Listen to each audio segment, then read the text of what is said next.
Hello, and welcome back to the Attractive Christians podcast, where we make Christianity a little less repulsive and a little more attractive and beautiful. I'm Annie, one of the producers. In this episode, Ethan talks us through a listener question about prophecy and the second coming of Jesus, and he explains the meaning of the idea of holy discontentment. Make sure you're subscribed to the podcast wherever you like to listen, follow us on all the socials, and you can always connect with us by sending us a DM, or you can Gmail us at attractivechristians@gmail.com. I don't miss you anymore.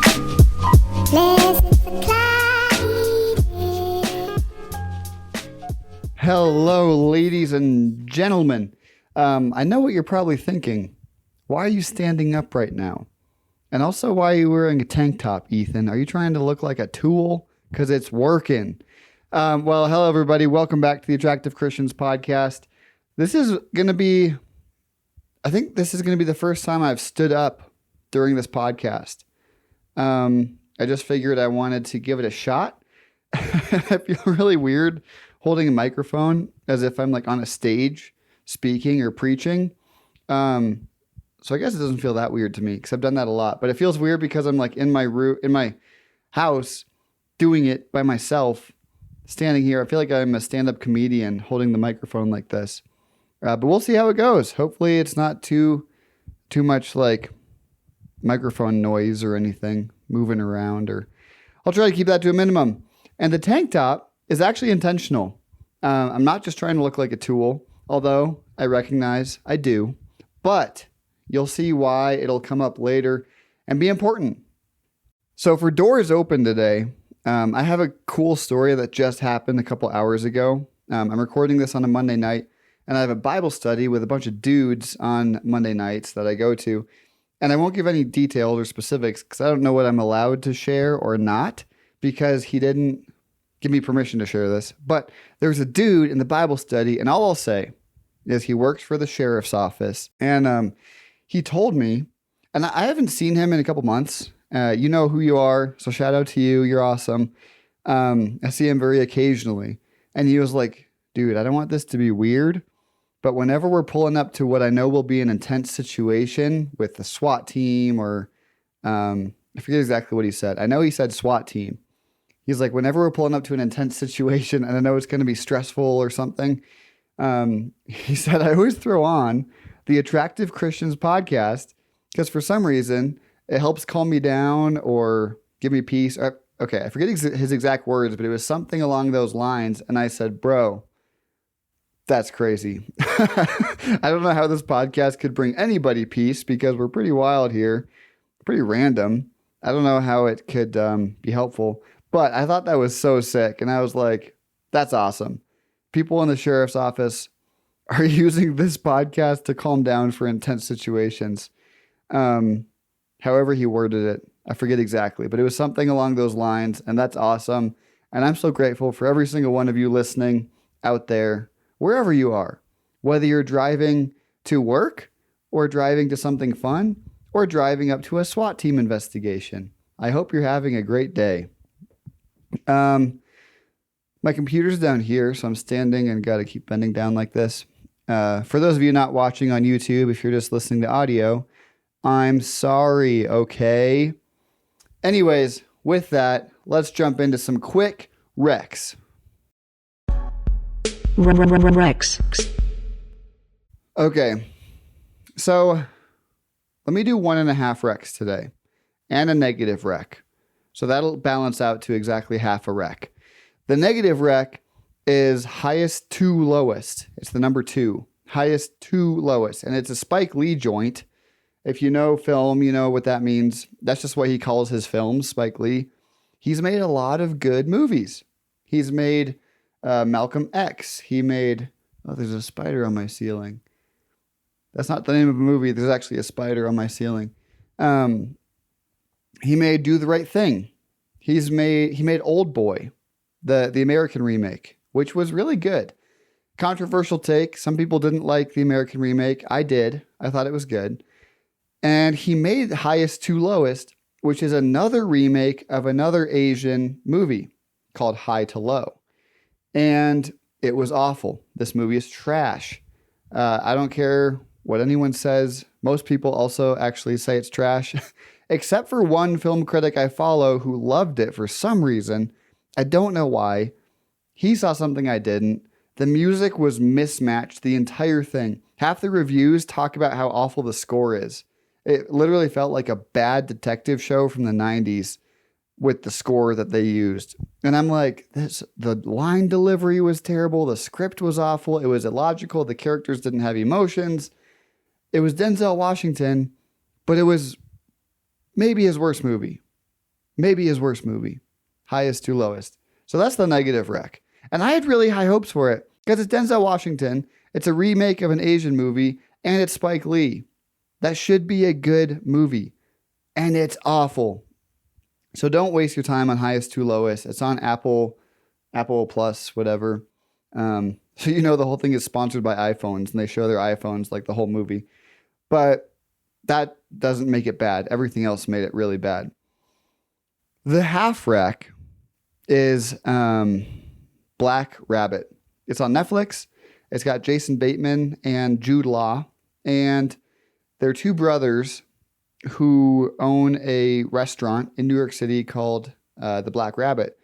And I won't spoil anything, but they get into some trouble with the Mushin Rob, the Russian mob, and they owe them money and they got to get it. And they're doing shady stuff with their restaurant and blah, blah, blah. Really good acting. And the reason it's only half a rec is because I'm only halfway through it. There's 8 episodes and I'm only on, I think I've only seen 3. So I'm on episode 4, but it's super, super good so far. Good characterization, really good acting, really good cinematography. And it's like keeping you guessing all throughout. So a good original crime thriller type thing. And the full rec, I think it's a full rec, is Caught Stealing. And that's Darren Aronofsky's new movie. I saw it yesterday with my boys in the theater. And it was marketed as kind of a Guy Ritchie, fun, explosive action, crime movie. Like Snatch, like Lock, Stock, and Two Smoking Barrels, Rock and Rolla, stuff like that. That's how the trailers made it look. And it was not really like that. It was very Guy Ritchie-ish for a Darren Aronofsky film. Darren Aronofsky normally does these heavy, depressing movies about addiction or the human condition or mortality. Or he did one called Mother, which I don't recommend whatsoever. It was awful. But it was kind of his interpretation of Christianity, and is really disturbing. I'll just say that. So anyway, this was Darren Aronofsky doing a fun, quote unquote, dark comedy crime movie. And I didn't like it at first because I expected it to be more fun. But I sat with it and I was chewing on it and I was thinking about it a lot and I slept on it. And the next day I was like, that was pretty good. I liked it. Once I kind of, sat with it and realized what it was. If you're expecting it to be a fun crime comedy action movie, it's not. But that's what the trailers made it look like. But what it really is just kind of like a heavier tragedy with some dark comedy and a little bit of action and some violence. It was interesting. It was well done. Really some original shots with the cinematography. The characterization was really good. There were some things I didn't see coming. It was, overall good. It was a good movie. I think I gave it 3.5 or 4 stars on Letterboxd. So it was pretty good. Pretty good. I'm not raving about it, but it was pretty good. So if you watch Caught Stealing with Austin Butler, Zoe Kravitz, Matt Smith, let me know what you think, because I thought it was interesting. I won't spoil anything else, but basically this guy just accidentally gets involved in some crime escapades because his neighbor asks him to watch his cat. So seems like a funny premise. And like I said, there is some dark comedy, but it's interesting. So let me know what you think if you check them out. And with that, I'm debating if we have time Yeah, we got time for a quick crowdsurfing. Crowdsurfing. Okay, so we got a crowdsurfing, which means I got an email and I'm going to respond to it here. So it's our boy Chad. Shout out to Chad. Chad has written in. There's a lot of people that write in regularly, which I am overjoyed about. If you want to Gmail us, it's just attractivechristians@gmail.com. No punctuation, nothing, just attractivechristians@gmail.com. Gmail us your thoughts, your questions, your comments. If you have complaints, send them to Annie. Sorry, Annie. And by the way, I forgot to do this in the beginning. Shout out to Annie and Mark, our attractive producers. They're both awesome. It's really confusing having a friend named Andy and Annie. So sorry, Annie. Anyways, we got a good question here from our boy Chad. Shout out to Chad. I want to hear from all of you guys. If you're out there, write in your comments, questions. I love having more stuff to talk about. So Chad says, and this is a throwback to a previous episode, his question. Hey, Ethan, I hope all is well. So based on what you said recently in response to Big Al's question, I wanted to ask your thoughts on how Jesus seemed to talk about the kingdom coming soon, arguably even within his own lifetime or the lifetime of people alive at the time. I've seen some explanations for why, namely that God changed his mind, to go back to my earlier question. So we're referring to two different episodes there. That Jesus was metaphorically referring to the rise of the Christian movement, or that Jesus, even if he was God incarnate, did not actually know for sure himself. My favorite is the Oneida community, who believed the second coming did happen in 70 CE, Common Era. But apparently, no one really tried to bring about the kingdom themselves until they came along. But anyway, ... I know this is a question skeptics often use as a cudgel, but I am genuinely curious. Thank you as always, Chad. Great question. I don't know, Chad. So that's crowdsurfing. No, I'm just kidding. So Chad is asking what's called an eschatological question. When we talk about eschatology, it's just the study of end times or of the future. So he's asking the question about the future, and I'm going to be honest. I don't know that much about eschatology compared to some people who get obsessed with it and they get really into conspiracy theories and they get into, I shouldn't call them conspiracy theories. They get really into theories and they just kind of, I had a roommate in college who was like this. He was obsessed with figuring out the exact date Jesus is going to come back by figuring out all the symbolism and decoding it in Daniel and Revelation and these prophetic books. And Jesus makes it pretty clear that one thing is true, which is you don't know. No one knows, except Jesus says, the Father. And so to Chad's question, he referenced this a little bit, that maybe Jesus doesn't know even though he was God incarnate. This is something in Trinitarian theology that actually does get talked about a lot, which is, it's not even necessarily in Trinitarian theology. It's just the Gospels. If you read them, they talk a lot. Jesus talks a lot about how there are things the Father knows that I don't. That seems to be pretty clear in Jesus's teaching, that Jesus doesn't know everything the Father does. There's a hierarchy, not of being, but simply of responsibility or of function or job. So when Jesus says, I don't know, there are things the Father knows that I don't know, I think we can just believe that that's true. If they are, in fact, three different persons, and the Father and Son are two different persons, same substance, the Greek word is homoousion, they're the same substance, but different persons, then we can believe that they know different things, but are co-equally and indivisibly God. Now, we're not going to go down the whole rabbit hole of if they're both fully God, how can one know something that the other doesn't? Because I don't know. That's a deep theological question. I I do kind of actually take that stance called the preterist view, which is actually kind of what Chad mentioned here too. So preterist means that it's what does it mean? I don't know exactly what it means. Something about pre something, or like it already passed. But the preterist view is that what Jesus was referring to did happen in 70 CE or 70 AD, back when Jerusalem was invaded. Some of what Chad's referring to here is in places like Mark 13, when Jesus says, like, there will be terrible things happening, wars and rumors of wars. It'll be awful. Pray this doesn't happen during winter. It'll be awful for the pregnant women, and so on and so on. Like, he's talking about this terrible time.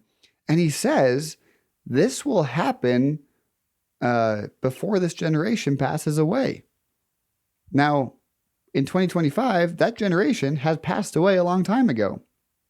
Probably 1900 years ago, you know? So clearly Jesus is talking about something that was going to happen in their lifetime.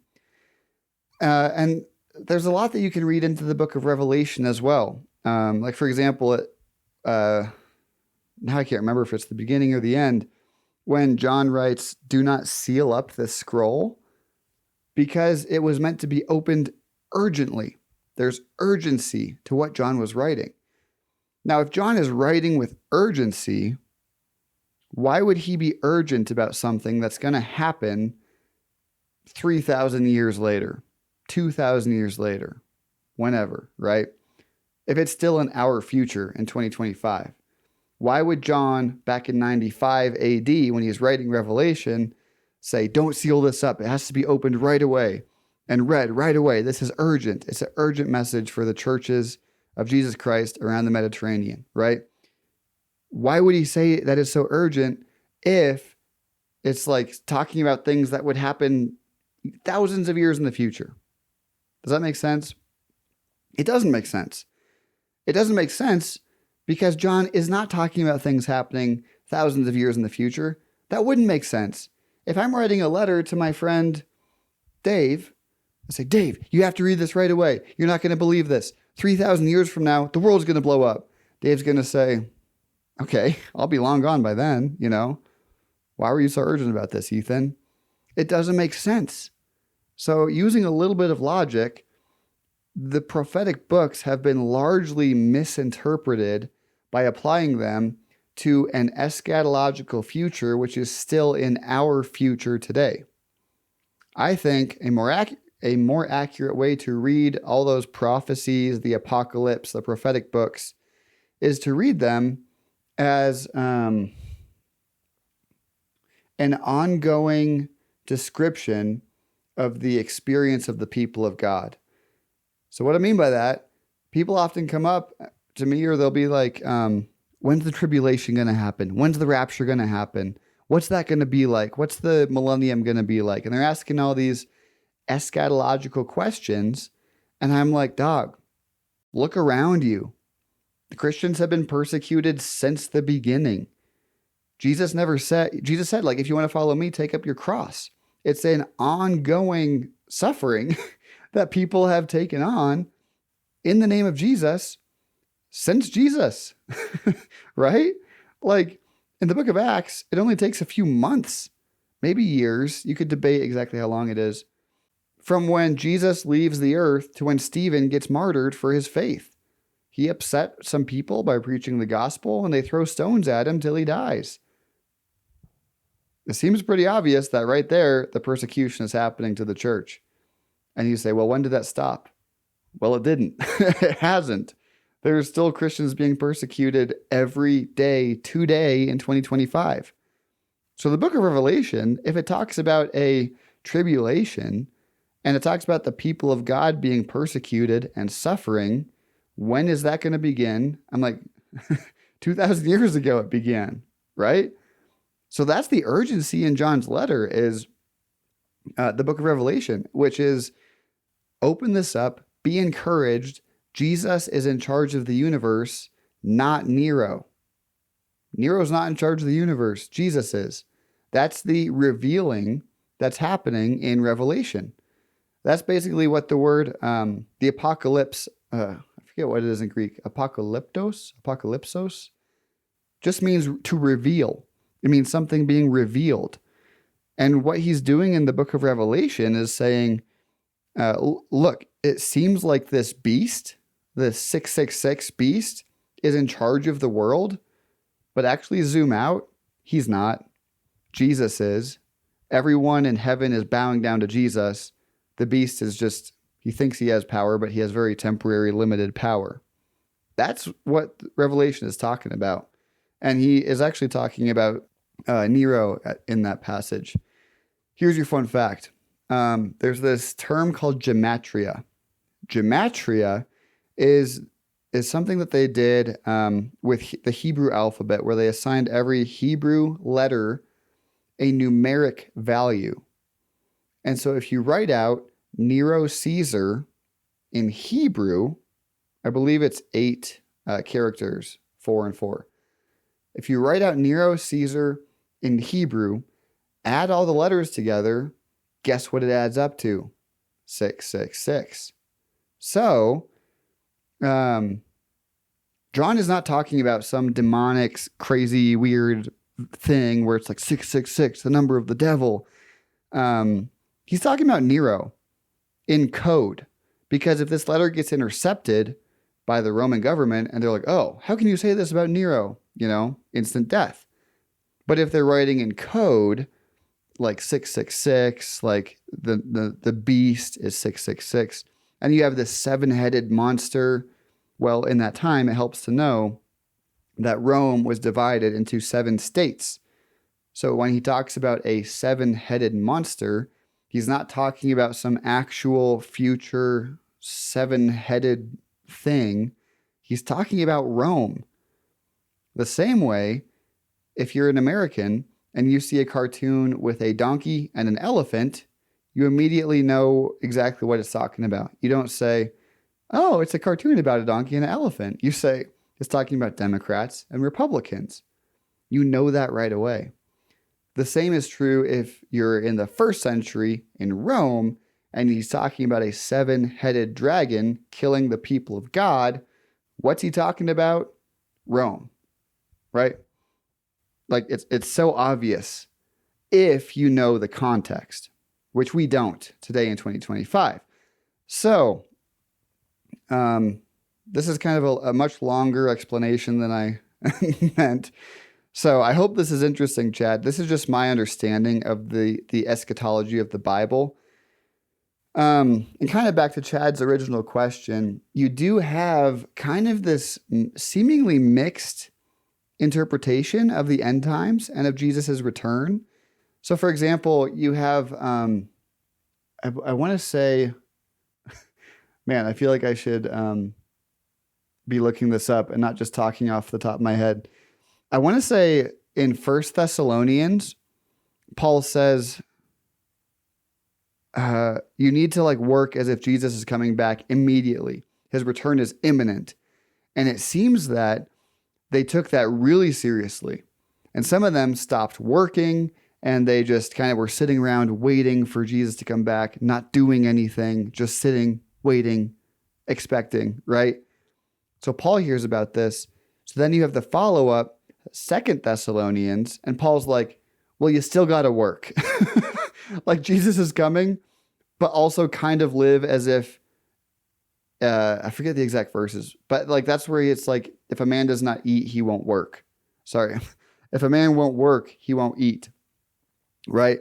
Because they had stopped working, thinking Jesus was about to return any second, So Paul kind of has to do this delicate balance of Jesus could come at any time, but also keep working and keep living and keep being productive and keep doing things, right? So there's this balance in the New Testament of yes, Jesus is coming imminently, but no, there is still a lot of work that has to be done and the world has to be fixed. And it's the Christian's duty to partner with God to fix the world. So there's that balance there. And I do know exactly what Chad's talking about. There are verses that seem to imply Jesus is coming back in our lifetimes, meaning 1st century people. In their lifetimes, they had that expectation. And I wonder if we've lost that that that idea or that notion that Jesus could come back 5 seconds from now.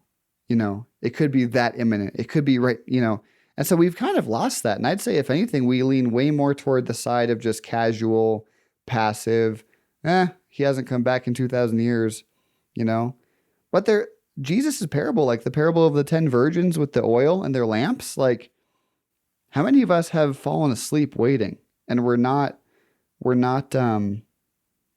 vigilant. We're not keeping watch, waiting for Jesus as if he could come back now. So yeah, there's this balance of like staying productive, living as if Jesus won't come back for thousands more years so that we have a lot of work to do, but also keeping watch and keeping waiting and hoping Jesus comes back. Because of course, when Jesus comes back, there won't be mass shootings in schools.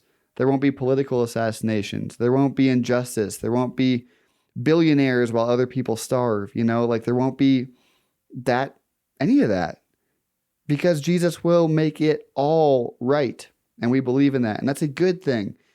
And this is something I think that often gets misunderstood is we kind of have some fear of, Jesus comes back. That's kind of scary. It's like the earliest church said, Maranatha, Jesus, come swiftly. Please, please, please come. Because he's going to make everything better. He's going to give justice to the people who need justice. He's going to give food to the people who need food and healing to the people who need healing, which is all of us, right? Why would you not want that? Why would you not want Jesus to come in and wipe out death and sin and wipe every tear from our eye, right? So there's the urgency for us, I guess, would be to not lose that, to keep saying, yeah, Jesus, come. We want you. We want you here, because he's not going to come and just like lay down the hammer. He's going to come, in Revelation, it says he comes in a robe drenched in blood. It's like, well, whose blood is it? It's probably his, because the only person who dies in Revelation is the lamb that gets slaughtered. So Jesus comes drenched in his own blood, which he shed for us, so that we can be healed, we can be fixed, we can be made better. And that's such a beautiful thing. So back to Chad's question. This took way longer than I expected, but it's super good. I think there's a huge misunderstanding of eschatology and these prophetic books, the apocalyptic books in the Bible. What they really are supposed to do is call us back to worship, call us back to a right way to see the world. One thing that Christians can get really wrong today is our political stances. If we have this notion that like, if only the right political candidate gets elected, then he'll set everything right and things will finally click into place. And that hasn't happened. Everyone's candidate has won at some point or another. If you're in America, then, we go Democrat, Republican. And guess what? It hasn't solved all of our problems yet. Not everything has been fixed yet because the world is still fallen. So politics aren't going to fix it, but we keep falling into that perennial trap that, oh, my guy didn't get elected. It could have been so close to being fixed and now it won't. We have our hope in these people and not the king who actually has the ability to make it all right. Anyways, I keep getting off topic here. So, do I believe Jesus came back in 70 AD? I don't. Some, like an extreme preterist, 100% preterist will say, yes, Jesus came back in some spiritual way, and the church has grown and exploded since then. And, we have the Holy Spirit today. It's some mystical explanation. I don't think that all of, the last 3 chapters of the Bible, Revelation 20 through 22, paint this picture of the new heavens and the new earth and the new Jerusalem and the beautiful city where God lives with his people. And I don't think that has happened yet, because we're not there. We don't live in the city where God runs everything and is peaceful and joyful and harmonious. We're not there yet. So clearly Jesus hasn't come back yet. But I do think a lot of the prophecies of the tribulations and the terrible things that happened have happened. The persecution began in 62 AD, and then Jerusalem's destroyed in 70, and then it's just, hasn't gotten much better since then. But I had one thought. Oh, yeah. So the last thing I'll say to this question, Chad, I had the seminary professor. We opened up to Mark 13, and he has us read the whole thing. And if you read carefully, there's 5 words. There's 5 words that unlock everything there. And my professor took a marker and he wrote on the board in giant letters across the entire board, because Jesus is speaking in Mark 13, and he says, "You'll see all these things happen, and when you see them, know this: the end is not yet." And our professor wrote it in these giant letters because, it literally says that. That text gets read as an apocalyptic text. This is the end of the world. And Jesus says, when these things happen, the end is not yet. What does that mean? It means the end is not yet. It means when those things happen, when there's wars and destruction and terrible things happening, it means they'll happen in their lifetimes, which they did, but the end was not yet. Because the end didn't come. The world has not ended yet. So I think that's a really important thing to notice. Those 5 words really help a lot. The end is not yet when all that crazy stuff happens. And it did happen in the life of that generation. So just read it carefully. If you want to take another look at Mark 13, there's so much to go over there, but hope that's helpful. That was a really, really great question, Chad, and good crowd surfing. So we have a really short meet coming up. So this actually worked out well that we had a really good crowd surfing and then a short meet. So here is the meet. Meet. So the meat section where I talk about the meat of an issue. I'm sure you've been wondering, why did I say I had to wear a tank top today? And you may have noticed or figured it out by now, but it's because I was just going to kind of share the heart behind my newest tattoo, which I gave myself last week. So you can see it here. It's just 2 words, holy discontent. And that's HOLY, not WHOLLY. Holy discontent. So people have been asking me what it means. They notice, oh, you got a new tattoo. And so I've explained it. And one of my friends said it really was powerful for her and something for her to think about. So I was like, I'll share that here too. It's basically this idea, and I don't know exactly where it originated. I know it's been a Christian idea for a long time. There's kind of 2 sides to it. There's internal holy discontent and external holy discontent. So the internal is, I'm not satisfied with where I am with God. And I want to always be striving to draw closer to God and to desire holier things and to be doing holier things with my life. And it's different than just worldly discontent, which is, I don't have enough money. My house isn't big enough. My car isn't fast enough. Blah, blah, blah, blah, blah. I'm discontent. So the differentiator is holy discontent is a positive thing because it spurs us to strive to draw closer to God, to be closer to Him, to make ourselves holier and more humble and less prideful, more wise and less foolish, to never be satisfied and be like, all right, you know what? I'm wise enough now. I can just coast, the spiritual life is really like walking up a down escalator, because if you're standing still, you're really just going down, and there's no such thing as just like, okay, I've made it here. I'm content here. I'll just stop my pursuit of God here.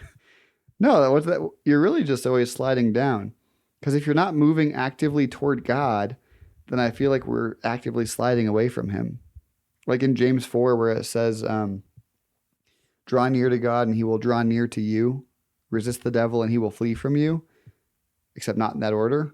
But So holy discontent is just like this discontentment that motivates the believer to draw closer to God.